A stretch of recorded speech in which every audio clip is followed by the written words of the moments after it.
Munnayuganda munange wena gy'oli nkulamusizaako n'enkwebaza emirimu gyetusaako engalo.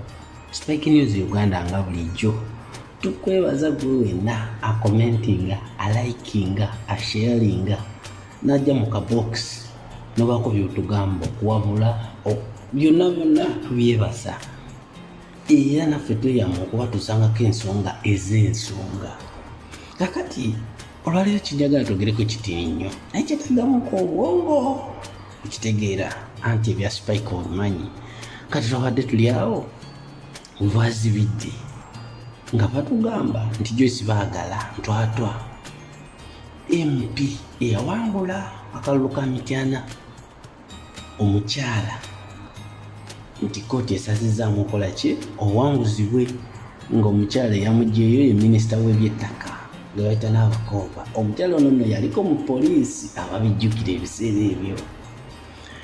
Kaakati omukyala ono azaayogera bingi, minisita w'ebyettaka ndowooza mukimanyi.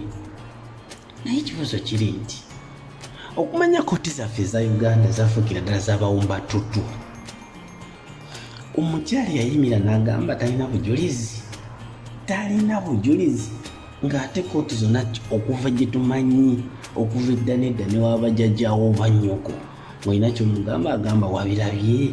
Obujulizi ne buba nti si buwandiike ne buba nti tebuli digito naye walabye eyewitness. Ofaayo n'ogamba nti naye ono yagamba talina bujulizi. Kooti yasinzidde ku ki? Okusala omusango guno era negamba nti obuwanguzi bw'oli busaziddwamu. Wakitegeera omanyi bannayuganda tulina obuzibu, twagala change naye tetuteekamu budde kumanya ki ekiyinza okuleeta change. Awo wali obuzibu wokka. Ate ekintu ekirala kwegamba tufaananako noono omuntu enjala gweruma ng'agamba nti talina kyayinza kulya nakkuta. Kwegamba nga buli kiva yagamba oba bampa eki oba bampa eki, ebyo bye tulimu. Okitegeera nti twala buvunaanyizibwa na bwongo kunoonyereza na kumanya. Naye ono omusajja pulezidenti afuga Uganda engeri gyali nti ali violent. Kyekisookera ddala omusajja si munansi. Kikyokubiri. Ekyokusatu omusajja alimbye abantu okuva day one.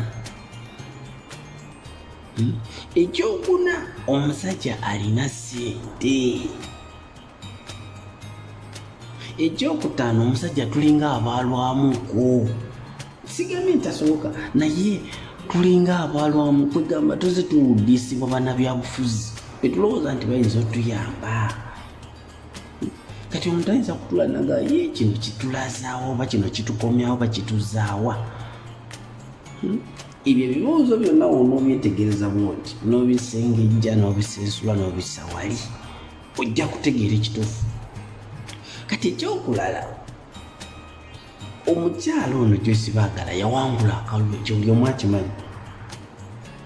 Naye olw'embeera eri mu ggwanga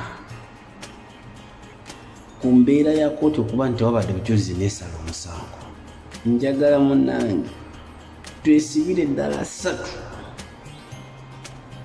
kulaba kyekiddako. Sigambye nti tekisoboka oba tekikyuka naye abasajja baba basobodde okuwaliriza musango ne gusalibwa. Kyonna kyonna ekiddako kisoboka. Kati njagala oteekemu obwongo otegeere olowooze lwaki abasajja bano ebirowoozo biri nnyo mu disitulikiti ezo oba that region of Mityana, Mubende, Kasanda, that area. Kyajjira okuva lwe baazuula nti ekifo ekyo kirimu ebyobugagga ebikusika eby'omu ttaka nga mwe mutwalidde amafuta agolodi biki ebyo. Kati nga balimu endowooza egamba nti kati abantu bano aba opposition oba aba NUP bayinza obutakkiriza kugenda mu maaso nga bulaba Kalangwa bakola ki abe Kayunga. Kiraba Kalangwa ye mwennyini gwe twogerako jjukira yakulosinga dda yava eri Kayunga kati ali Mubende ali mu kuzoganya bannayuganda abamu attabatti. Era yayogerako ne statement lumu n'agamba nti ye gwe wena alowooza ku kyokumukola kyoba omuwaabira ku nsi tekisoboka, ndowooza mumutwale wa Katonda. Kanimaje kati kitegeeza ki? Era wajje tulaga nti bannange bino si lubalaato. Bano abasajja basobola okukola ekintu kyonna bakisobola. Olwaba awaliriza embeera omusango ne gusalibwa gutaliko obujulizi, kitegeeza akalulu. Era nabyo mubeerewo nga manyi ekiyinza okubeerawo, kitegeera.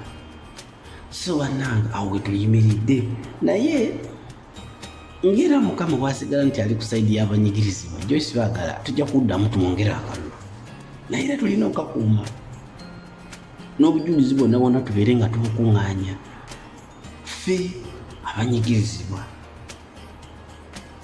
N'ekirala bannaffe abanuntu bwe tuba tubalonze mutukiikirire, temutuuke yatokwekiriranya n'abasajja. Bannange mulimu abantu betandise okulaba nga balinga abalaga nti bekiriranya, si mu bubi. Ebyo bibiri mu kooti. Kati era nga tukyali mu kooti, ababaka ababiri abakwatibwa Ssegirinya Muhammad eddoboozi lyaba ery'Ekyebano ne musajja wa Bwino baleetebwako mu kooti. Era emabega awo mwabiwulidde nti kooti yabadde esazeewo ebakole ki, ebejjeereze badde waka. Era ne mulaba n'omubaka omukyala w'e Kampala ng'ayingira mu kooti, bambi omukyala afuddeyo nnyo. Kaakati nga bw'omanyi nti kati Uganda temukyali mateeka agafuga oba agakola, abasajja kooti bwe bata ne bawambibwa. Ndowooza mujjukira ekyali e Masaka nga bakutte ba Edi Mutwe ba Nubian ebyo, kooti nebejjeereza ate ne bawambibwa. Wakitegeera bye bino ebizeemu, kitegeeza ki Uganda amateeka temuli, kitegeera. So bannange tukoze tutya? Omuntu wa wansi akoze atya? Nze ngamba nno bwe nti omanyi bannayuganda tulina obuzibu kwegamba ekintu kino kifaanaganako n'akatini temungumutana. Ekintu kino njagala twetegereze. Omubaka gwe bayita mwami Muwadanku Nnyingi, simanyi wakyadondo kye, yatugamba mu biseera nga Lumbu yakwatiddwa nti yamunoonya buli mu kkomera n'abulayo. Mukitegeera? Kati ekibuuzo kiri nti omubaka ono yanoonya mu makomera ki, era akomera ki eyo lyataatuukamu? Lumbu ye mwe yabadde? Ekyo kibuuzo nsaba just answer. Omanyi obuzibu tulina ffe Abannayuganda, ffenna twagala change, naye ate change tetulina gibanja blindly. Tutegeere, tubikule obwongo tusobole okwetegeeza ebintu bino nga tubimanya. Basajja baleme tuvuga speedi nga bavuga zigzaga. Omusajja ono yalambula amakomera gonna. Komera ki yataatuukamu omwali Lumbu ye? Komera ki mutaki? Ekibuuzo kiri nti omusajja yalambula amakomera, omusajja teyalambula makomera, alinawo ataatuuka oba alina kye yali avuga? Ekyo nze naawe. Then ekintu ekirala kyetulina obutabuusa maaso, omanyi munnabyabufuzi bw'aba anoonya akalulu oba nga alina kyagoba asobola okukolera kyonna kyoyagala wano okwogera, naye bw'atuuka eri nasinkana abayaayi naye afuuka muyaayi maba bagamba obubbira omuzigo n'oguliraanya omuliro gukola ki? Jjukira abasajja baffe bantu abalondogera mu palamenti baali tebalina ssente kkiriza, kati batuuse eri bali kawogo gwe ngodaawo omwolokoso. Twesabire naye abasajja emisinde gye batutwala tuyinza okugenda okuzuukuka bwe tuti nga lwayaba. Spike News Uganda, subscribe, share, like, ebirala bikyajja. Naye munnange Ki Uganda kitagga saala.